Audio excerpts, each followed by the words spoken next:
Barack Obama and David Cameron have threatened Syria's government with a serious response if it's confirmed the authorities in Damascus gassed hundreds of people on Wednesday.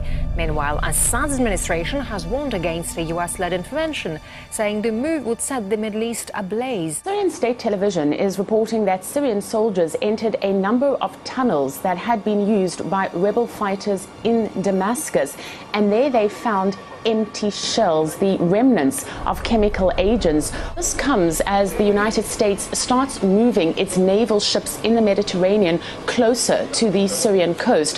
The indications on the ground are that the first wave of preparations for any kind of military intervention inside Syria are underway, and that the US and in particular the Navy is just waiting for the green light. Seeing quite a lot of chips come into place here, Paula. You talk about the military posturing on the part of Washington with a fourth warship heading to the region. Now to the deepening crisis in Syria. Today, Defense Secretary Chuck Hagel said the U.S. is preparing for all options there, as speculation rises that the U.S. is planning to strike. This as doctors inside Syria confirmed they treated thousands of people who were victims of what appears to be a chemical attack. Our chief foreign correspondent, Richard Engel, is in Turkey near the Syrian border this morning. Richard, what's the latest?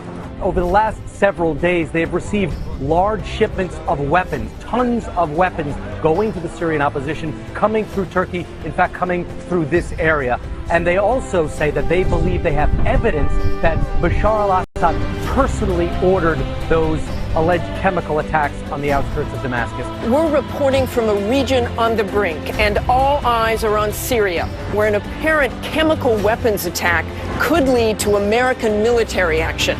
Here in Cairo, we're just 100 miles from the Mediterranean Sea, where U.S. warships are now at the ready.